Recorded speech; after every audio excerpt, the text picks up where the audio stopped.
everyone, Mirrorless is here and welcome back to my YouTube channel. Aku pindah tempat dari sana ke sini. What do you guys think? Di sini juga ada teman-teman aku. And by the way, buat kalian yang belum subscribe, boleh subscribe sekarang dan jangan lupa untuk nyalain notifikasi atau belnya biar nggak ketinggalan waktu aku upload video baru. Dan mikrofonnya biasanya aku taruh di sini, tapi ini aku lagi pengen coba pakai klipnya. Biasanya nggak sebagus kalau aku taruh di depan. Kalau misalkan nanti ternyata suara yang lebih jelek atau lebih nggak nyaman didengar daripada aku taruh di depan, mungkin nanti bab selanjutnya bakal aku ganti. Oke? Langsung kita mulai aja ya. Harry Potter dan Kamar Rahasia. Bab 13, buku harian yang sangat rahasia. Hermione tinggal di rumah sakit selama beberapa minggu. Ketika anak-anak kembali dari liburan Natal, desas-desus tentang ketidakmunculannya seru sekali. Karena tentu saja semua mengira dia telah diserang. Begitu banyak anak yang datang ke rumah sakit, berusaha mengintipnya sehingga Madame Pomfrey mengeluarkan tirainya lagi dan memasangnya di sekeliling tempat tidur Hermione agar dia tidak malu sebab dilihat anak-anak dengan wajah berbulu. Harry dan Ron datang menengoknya setiap malam. Ketika semester baru dimulai, mereka membawakannya PR setiap hari. Kalau aku yang ditumbuhi kumis kucing, aku sih libur dulu belajarnya, kata Ron sambil meletakkan setumpuk buku di meja di sebelah tempat tidur Hermione pada suatu malam. Jangan bodoh Ron, aku kan harus belajar supaya tidak ketinggalan, kata Hermione tegas. Semangatnya sudah jauh lebih baik karena semua bulu sudah menghilang dari wajahnya dan matanya pelan-pelan sudah mulai kembali berwarna coklat. Kurasa kalian belum dapat petunjuk baru? Dia menambahkan dengan berbisik supaya Madame Pomfrey tidak mendengarnya. Belum, kata Harry muram. Aku begitu yakin Malfoy lah orangnya, kata Ron untuk kira-kira ke-100 kalinya. Apa itu? Tanya Harry menunjuk benda keemasan yang mencuat dari bawah bantal Hermione.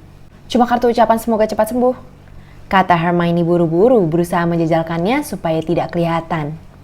Tetapi Ron lebih cepat darinya. Ron menariknya, membuka dan membacanya keras-keras.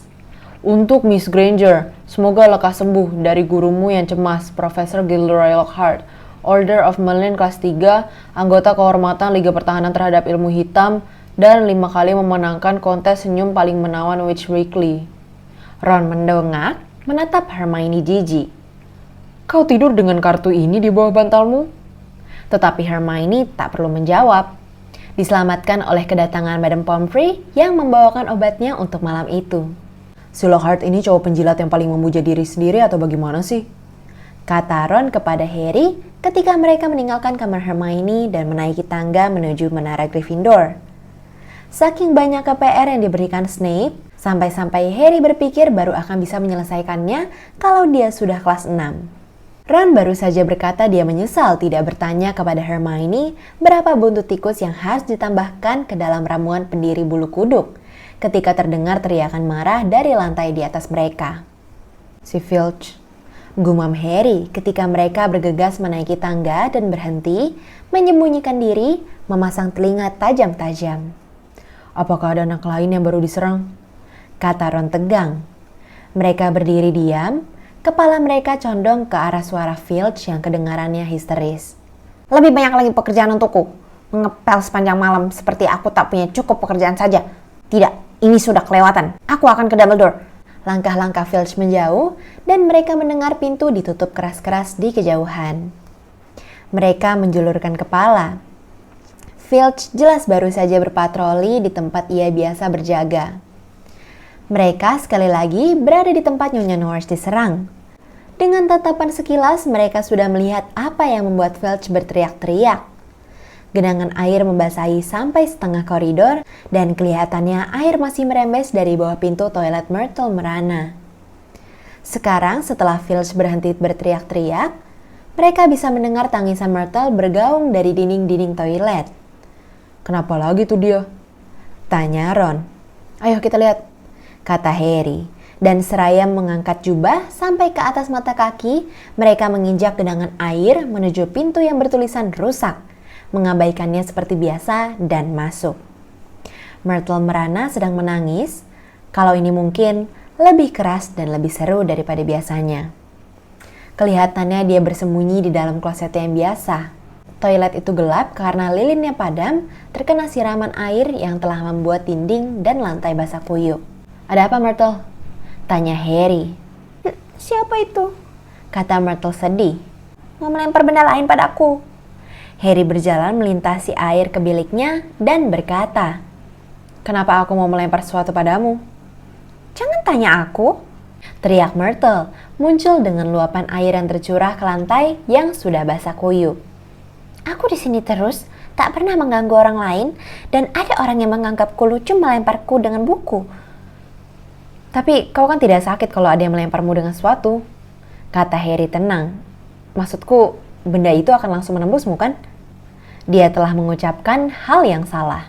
Myrtle melayang dan menjerit. "Biar saja semua melempar buku pada Myrtle, karena dia tidak bisa merasa. 10 angka kalau kau bisa melemparnya menembus perutnya. 50 kalau kau bisa menembus kepalanya. Nah, permainan yang bagus sekali. Menurutku tidak." "Siapa sih yang melemparnya padamu?" tanya Harry. "Aku tidak tahu. Aku sedang duduk-duduk di layar angsa memikirkan kematian, dan buku itu jatuh begitu saja di atas kepalaku," kata Myrtle menatap mereka dengan marah. "Itu tuh bukunya, di sana. Hanyut." Harry dan Ron mencari di bawah wastafel ke arah yang ditunjuk Myrtle. Sebuah buku kecil dan tipis tergeletak. Sampulnya hitam kumal dan basah kuyup, seperti halnya segala sesuatu di dalam toilet itu. Harry maju untuk memungutnya, tetapi Ron mendadak menjulurkan tangan mencegahnya. "Apa?" tanya Harry. "Kau gila," kata Ron. "Bisa berbahaya." "Berbahaya?" kata Harry tertawa. "Mana mungkin sih?" "Kau akan heran," kata Ron yang memandang buku itu dengan takut-takut. "Beberapa buku yang disita kementerian. Dad cerita padaku. Ada yang bisa membuat matamu terbakar. Dan siapa saja yang membaca soneta penyihir, seumur hidup akan bicara dengan gaya pantun jenaka. Dan ada penyihir tua wanita di Bath yang punya buku yang tak bisa berhenti dibaca. Terpaksa kau akan kemana-mana dengan buku itu di bawah hidungmu, mencoba melakukan segala hal dengan satu tangan dan..." "Baiklah, aku paham," kata Harry. Buku kecil itu tergeletak di lantai, tak jelas buku apa dan basah kuyup. "Ya, kita tidak akan tahu kalau kita tidak memeriksanya," kata Harry sambil berlari mengitari Ron dan memungut buku itu. Harry langsung melihat bahwa itu buku harian. Dan tahun yang sudah memudar di sampulnya memberitahunya bahwa usianya sudah 50 tahun. Harry membukanya dengan bergairah. Di halaman pertama, dia cuma bisa membaca nama T.M. Riddle, yang tintanya sudah luntur. "Tunggu," kata Ron, yang sudah mendekat dengan hati-hati dan melihat melewati bahu Harry. "Aku tahu nama itu. T.M. Riddle mendapat penghargaan untuk pengabdian istimewa kepada sekolah 50 tahun yang lalu." "Bagaimana kau bisa tahu?" tanya Harry keheranan. "Karena Filch menyuruhku menggosok trofinya kira-kira 50 kali waktu detensi itu," kata Ron sebal. "Trofi itu yang kena muntahan siputku. Kalau kau menggosok lendir dari nama tertentu selama 1 jam, kau akan mengingat nama itu juga." Harry hati-hati membuka halaman-halaman yang basah. Semuanya kosong. Tak ada bekas tulisan sesamar apapun di halaman manapun. Bahkan ulang tahun Bibi Mabel atau dokter gigi 3:30 misalnya juga tidak. "Dia tidak pernah menulis di sini," kata Harry kecewa. "Kenapa ya ada orang yang ingin melenyapkannya dengan membuangnya ke dalam toilet?" tanya Ron ingin tahu. Harry membalik buku itu untuk memeriksa sampul belakangnya dan melihat nama sebuah agen surat kabar di Vauxhall Road, London, tercetak di situ. "Pastilah dia kelahiran Muggle," kata Harry berpikir-pikir, karena dia membeli buku harian di Vauxhall Road. "Ya, tak banyak gunanya untukmu," kata Ron. Dia merendahkan suaranya. 50 angka kalau kau bisa melemparnya menembus hidung Myrtle." Tetapi Harry mengantongi buku harian itu. Hermione meninggalkan rumah sakit tanpa kumis, tanpa ekor, dan tanpa bulu pada awal bulan Februari. Pada malam pertamanya berada kembali di Menara Gryffindor, Harry menunjukkan buku harian T.M. Riddle dan menceritakan kepadanya bagaimana mereka mendapatkannya. "Oh, siapa tahu buku ini punya kekuatan tersembunyi," kata Hermione antusias, mengambil buku harian itu dan memeriksanya dengan teliti. Kalau memang punya, buku itu menyembunyikannya dengan sangat baik. Kata Ron. Mungkin bukunya malu. Aku tak tahu kenapa kau tidak membuangnya saja, Harry. Aku ingin tahu sekali kenapa ada orang yang mau melenyapkannya. Kata Harry. Aku juga tak keberatan mengetahui bagaimana Riddle mendapatkan penghargaan untuk pengabdian istimewa pada Hogwarts. Bisa karena apa saja. Kata Ron. Mungkin dia dapat 30 awal atau menyelamatkan seorang guru dari cumi-cumi raksasa. Mungkin dia membunuh Myrtle. Itu akan menguntungkan banyak orang. Tetapi Harry bisa melihat dari ketertarikan di wajah Hermione bahwa Hermione memikirkan apa yang dia sendiri pikirkan. Apa? Tanya Ron memandang mereka bergantian. Ya, kamar rahasia dibuka 50 tahun yang lalu kan? Kata Harry. Begitu kata Malfoy. Ya, kata Ron lambat-lambat. Dan buku harian ini usianya 50 tahun. Kata Hermione mengetuk-ketuk buku itu dengan bergairah. Jadi? Oh Ron, bangun dong. Gertak Hermione. Kita tahu orang yang membuka kamar rahasia sebelum ini dikeluarkan 50 tahun lalu. Kita tahu T.M. Riddle mendapat penghargaan untuk pengabdian istimewa kepada sekolah 50 tahun lalu. Nah, bagaimana kalau Riddle mendapatkan penghargaan istimewanya karena dia menangkap waris Slytherin? Buku hariannya mungkin akan memberitahu kita segalanya di kamar rahasia itu dan bagaimana membukanya dan makhluk macam apa yang tinggal di dalamnya. Orang yang berada di belakang penyerangan-penyerangan kali ini tidak ingin bukunya tergeletak di sembarang tempat, kan? Teori yang hebat sekali, Hermione. Kata Ron. Hanya saja ada satu kendala kecil. Tidak ada tulisan apapun di dalam buku harian itu. Tetapi Hermione mengeluarkan tongkatnya dari dalam tas. Mungkin tinta yang tidak kelihatan. Dia berbisik. Diketuknya buku harian itu 3 kali dan dia berkata, "Apersium." Tak ada yang terjadi. Tidak putus asa, Hermione menjejalkan kembali tongkatnya ke dalam tasnya dan mengeluarkan sesuatu yang kelihatannya seperti setip merah cerah. "Ini penampak. Aku beli di Diagon Alley," katanya. Hermione menggosok keras-keras pada halaman 1 Januari. Tak ada yang terjadi. Sudah aku bilang, tak ada yang bisa ditemukan di situ. Kata Ron. Riddle mendapatkan buku harian itu sebagai hadiah Natal dan tak mau repot-repot mengisinya. Harry tak bisa menjelaskan, bahkan kepada dirinya sendiri, kenapa dia tidak membuang saja buku harian Riddle. Nyatanya, meskipun dia tahu buku harian itu kosong, berulang-ulang tanpa sadar dia mengambil dan membuka bukanya, seakan itu buku cerita yang ingin diselesaikannya. Dan meskipun Harry yakin tidak pernah mendengar nama T.M. Riddle sebelumnya, nama itu rasanya berarti sesuatu baginya. Rasanya seakan Riddle adalah temannya waktu dia masih kecil sekali dan sudah setengah terlupakan. Tetapi ini aneh. Harry tak pernah punya teman sebelum masuk Hogwarts. Dudley membuatnya tak punya teman. Meskipun demikian, Harry bertekad untuk mengetahui lebih banyak tentang Riddle. Maka hari berikutnya, pada jam istirahat, dia menuju ke ruang piala ditemani Hermione yang tertarik dan Ron yang sama sekali tak yakin, yang mengatakan kepada mereka dia sudah muak dengan ruang piala sehingga seumur hidupnya tidak ke situ lagi pun tidak apa-apa. Trofi emas Riddle yang berkilat ada di dalam lemari di sudut. Tidak ada data rinci tentang kenapa trofi itu dihadiahkan kepadanya.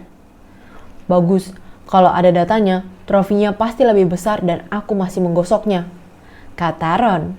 Meskipun demikian, mereka menemukan nama Riddle di medali tua untuk penyihir berjasa dan di daftar ketua murid lama. Kedengarannya seperti Percy, kata Ron mengernyitkan hidung dengan jijik. Prefek, ketua murid, mungkin juara kelas tiap tahun. Kau mengatakannya seakan itu hal buruk, kata Hermione agak sakit hati. Matahari sekarang mulai bersinar lemah menyinari Hogwarts lagi. Di dalam kastil, suasana sudah lebih ceria. Tak ada lagi serangan sejak serangan terakhir terhadap Justin dan Nick sekepala nyaris putus. Madame Pomfrey dengan gembira melaporkan bahwa Mandrake sudah mulai murung dan serba berrahasia, yang berarti mereka sudah meninggalkan masa kanak-kanak.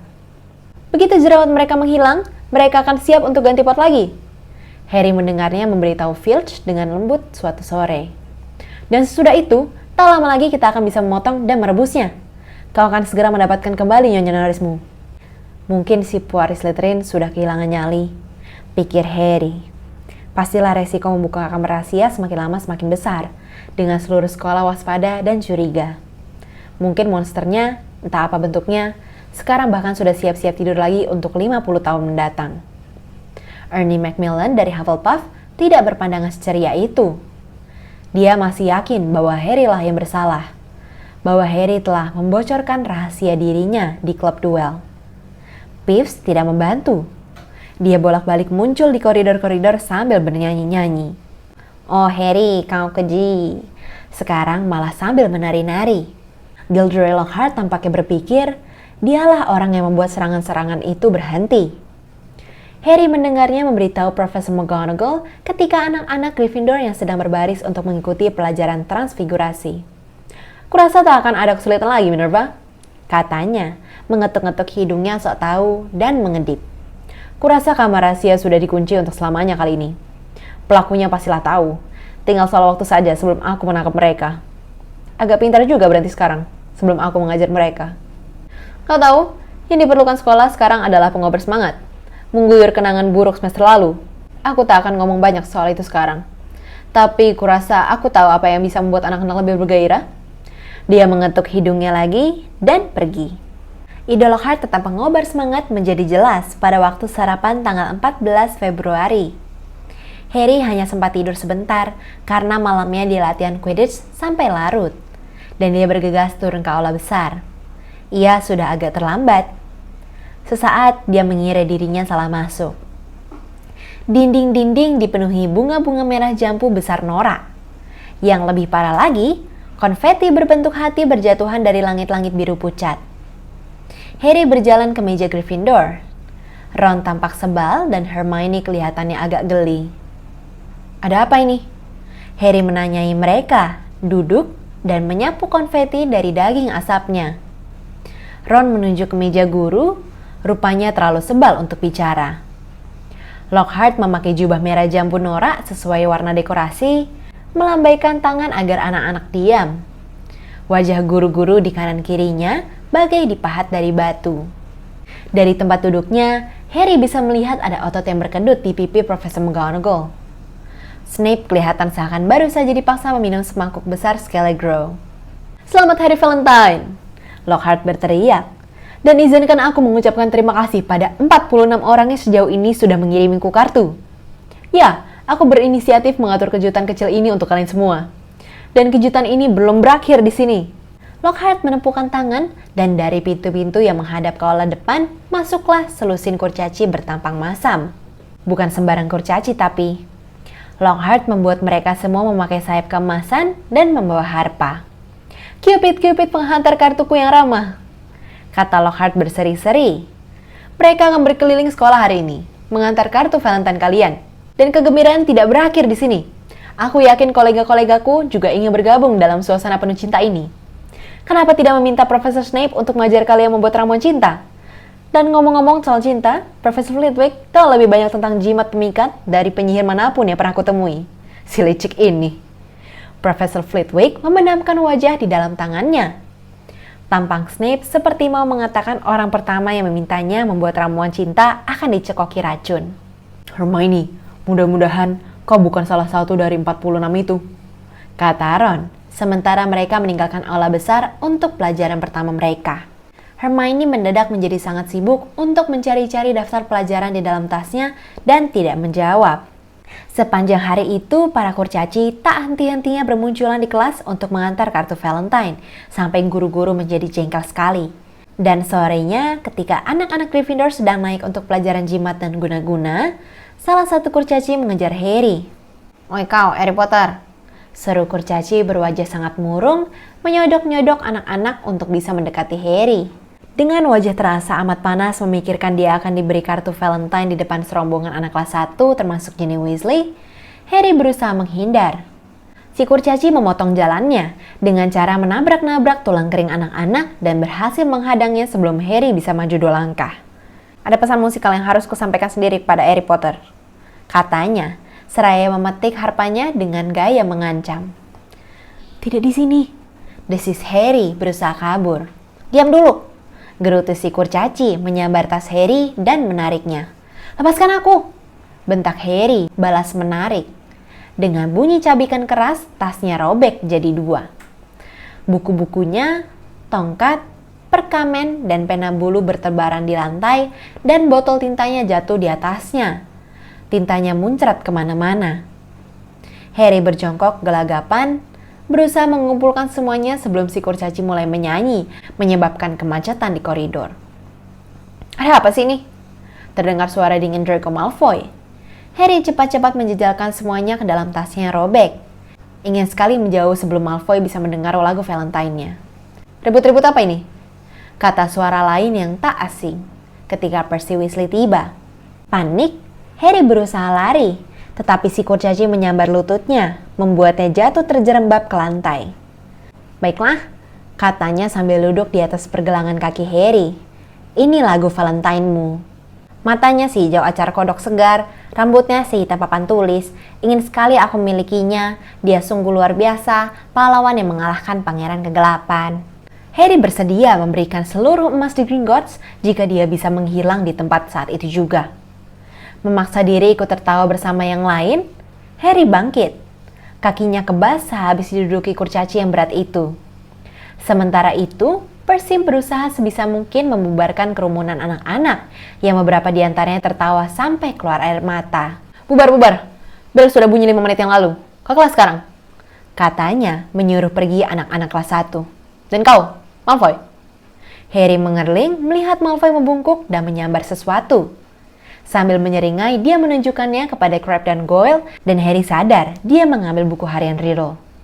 Kembalikan, kata Harry geram. Apa nih yang ditulis Potter di sini? Kata Malfoy yang jelas tidak memperhatikan tahun yang tertera pada sampulnya dan mengira dia mendapatkan buku harian Harry sendiri. Suasana menjadi hening ketika anak-anak langsung diam. Ginny memandang Harry dan buku harian itu bergantian, tampak ketakutan sekali. Kembalikan Malfoy, kata Percy tegas. Kalau sudah aku baca, kata Malfoy melambai-lambaikan buku harian itu di depan Harry dengan mengejek. Percy berkata, sebagai prefek sekolah, tetapi Harry sudah kehabisan kesabaran. Dia menarik tongkatnya dan berteriak, Expelliarmus! Dan sama seperti Snape yang melucuti Lockhart, buku harian itu melesat dari tangan Malfoy, terbang ke udara. Ron nyengir lebar menangkapnya. Harry! Seru Percy keras. Dilarang menggunakan sihir di koridor. Aku harus melaporkan ini tahu. Tetapi Harry tidak peduli. Dia berhasil mengalahkan Malfoy dan itu layak dibayar dengan 5 angka dari Gryffindor kapan saja. Malfoy marah sekali dan ketika Ginny melewatinya untuk masuk ke kelasnya, dia berteriak menghina kepadanya.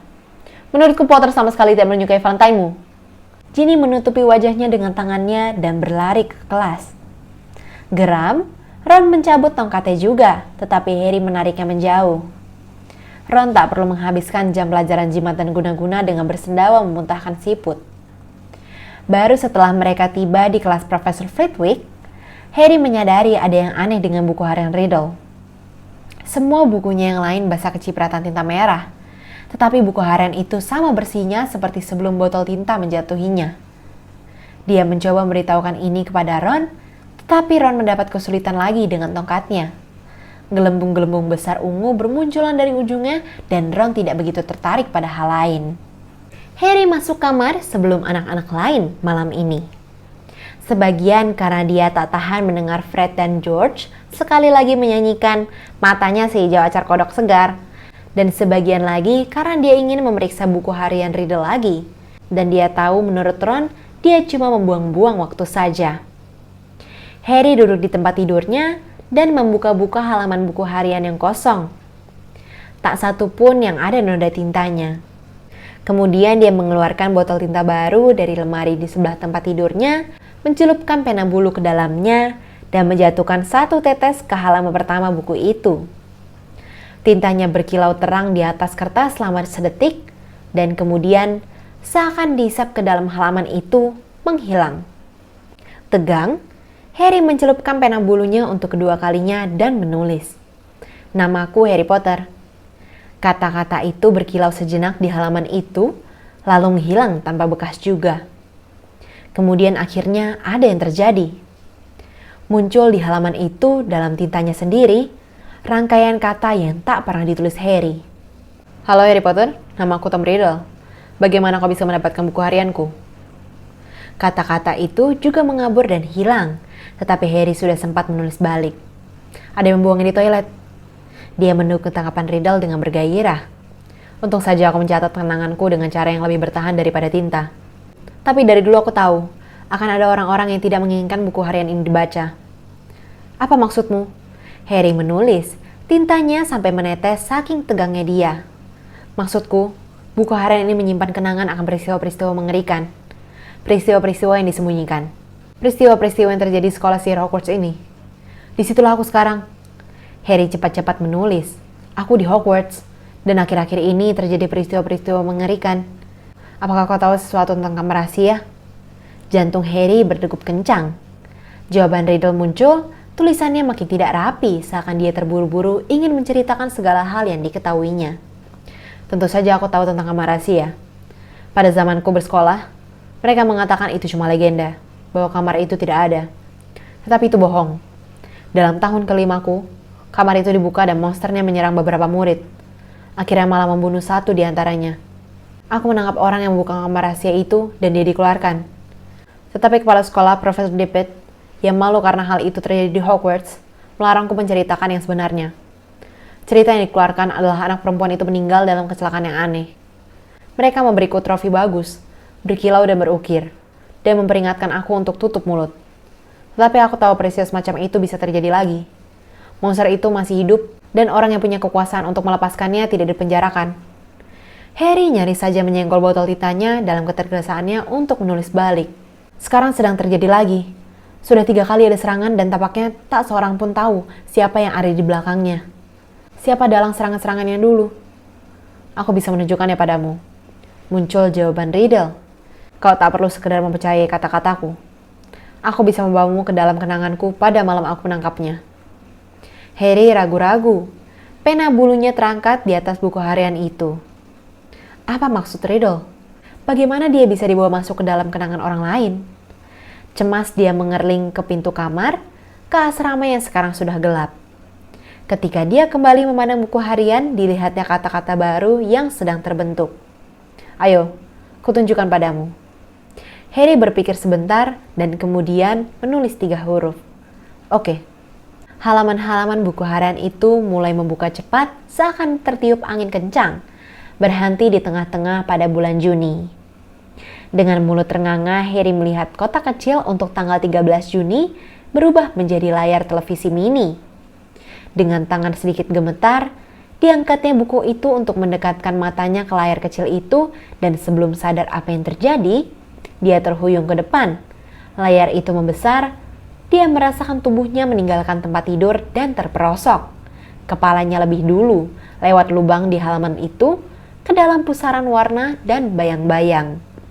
Harry merasa kakinya menginjak lantai keras, dan dia berdiri, gemetar, ketika sosok-sosok yang bagai bayang-bayang kabur di sekitarnya mendadak menjadi jelas.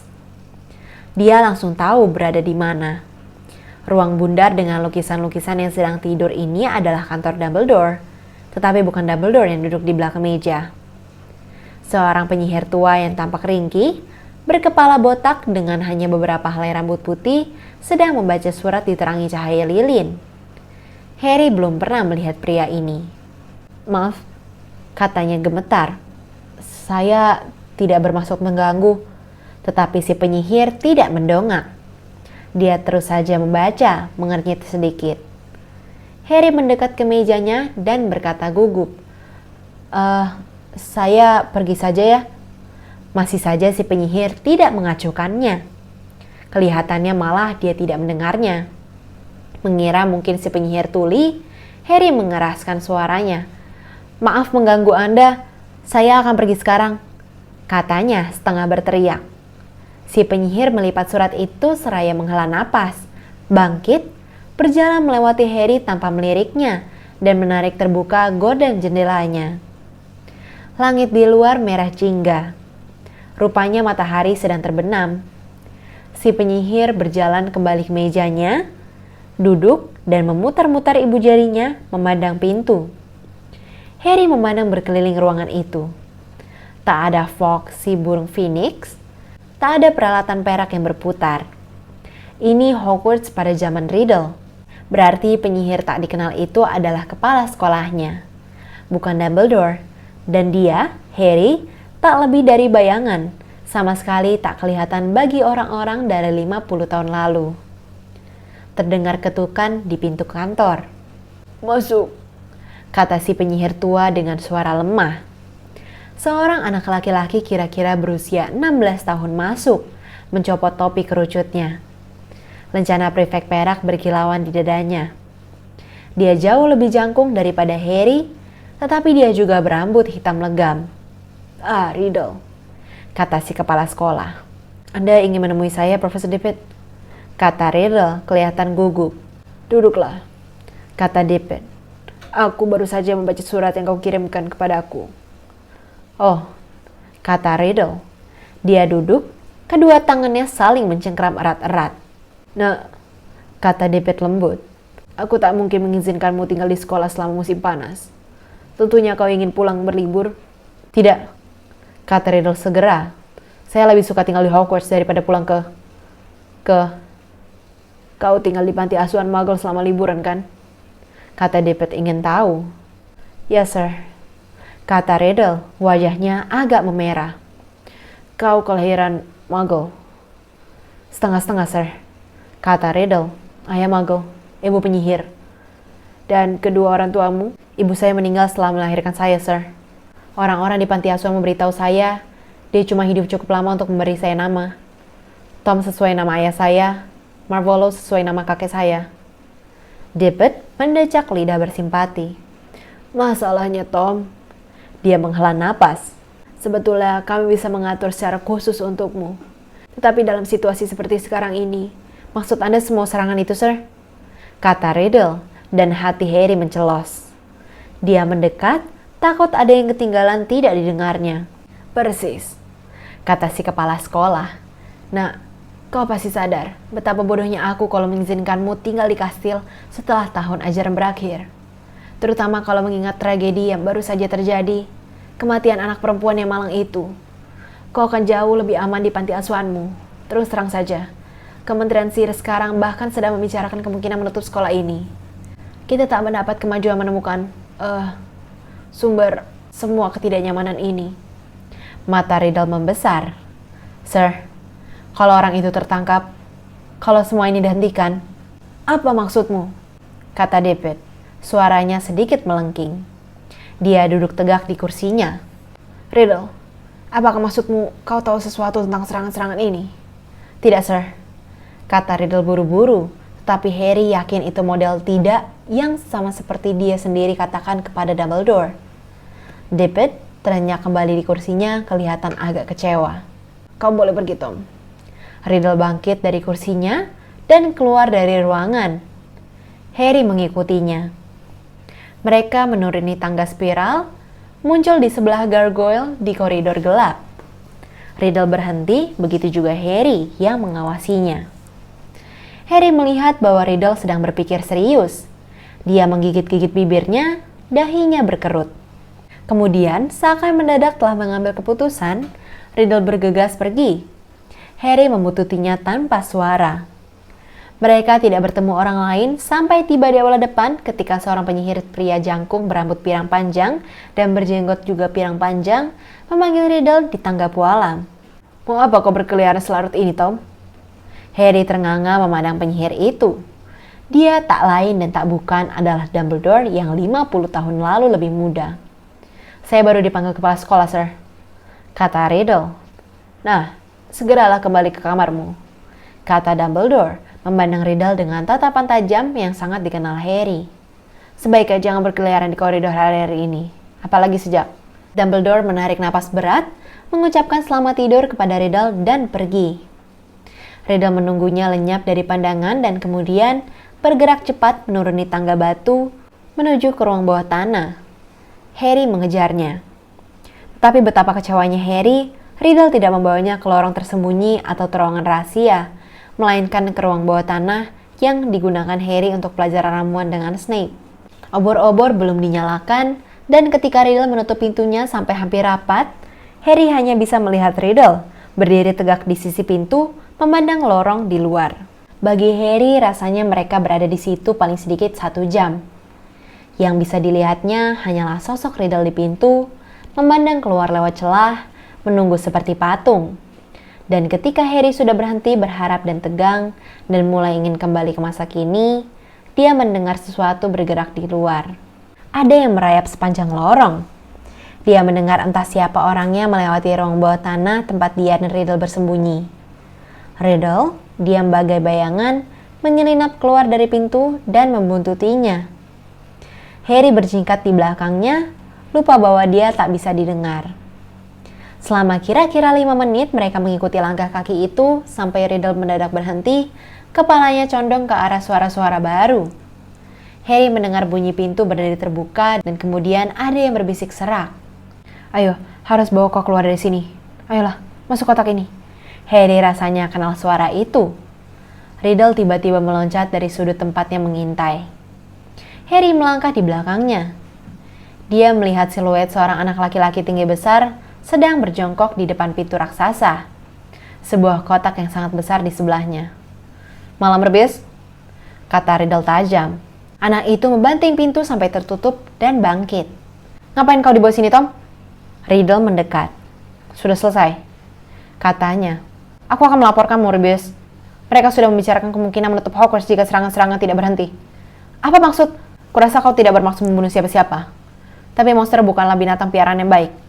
Kurasa kau coba mengeluarkannya supaya dia bisa berjalan-jalan dan..." "Dia tak pernah bunuh siapa-siapa," kata anak tinggi besar itu, mundur sampai ke pintu yang tertutup. Dari belakangnya, Harry bisa mendengar bunyi berkresek dan kelak-klik yang aneh. "Ayolah Rubius," kata Riddle semakin mendekat. "Orang tua perempuan yang meninggal itu akan kesini besok. Paling sedikit yang bisa dilakukan Hogwarts adalah memastikan monster yang membunuh anak mereka dibantai. Bukan dia!" Raung si anak. Suaranya bergema di lorong yang gelap. "Dia tak akan membunuh. Tak akan pernah. Minggir," kata Riddle seraya menarik keluar tongkatnya. Mantranya menerangi lorong dengan sinar terang yang menyala. Pintu di belakang anak tinggi besar itu berdebam terbuka, begitu kuat sampai si anak terbang menabrak dinding di seberangnya. Dan dari dalamnya muncul sesuatu yang membuat Harry mengeluarkan jeritan panjang yang kelihatannya tak ada yang mendengarnya kecuali dia sendiri. Tampak sesosok besar, pendek, berbulu, dan kaki-kaki hitam yang ruwet, kelihatan banyak mata dan sepasang capit setajam silet.